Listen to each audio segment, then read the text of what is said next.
চুনো মাছ খেতে আমি খুব একটা ভালোবাসতাম না, তেতো লাগতো বলে আমি কখনো কিনেও আনতাম না। একদিন কিছু কারণবশত আমার পাশের ফ্ল্যাটের এক বান্ধবী এই চুনো মাছটা দিয়ে গিয়েছিল আর বলেছিল এইভাবে রান্না করতে। আমি মাছটাকে ভালো করে পরিষ্কার করে নেওয়ার পরে নুন হলুদ মাখিয়ে রেখেছিলাম, তারপর একদম মচমচে করে ফ্রাই করে নিয়েছি। তারপর আলু খুব সরু সরু করে কেটে রেখেছিলাম, সেই আলুটাকেও ফ্রাই করে তুলে রাখলাম।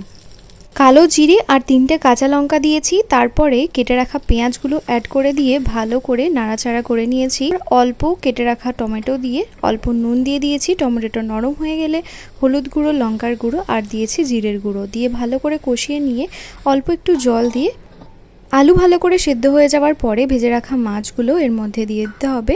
দিয়ে মাছের চচ্চড়ি কিন্তু আর এতে আর কিছু বেশি মশলা দেওয়ার, এমনি এটা দুর্দান্ত খেতে লাগে। উপর দিয়ে একটুখানি ধনেপাতা কুচি ছড়িয়ে গরম গরম ভাতের সাথে এই চুনো মাছের চচ্চড়ি একেবারে জমে যাবে।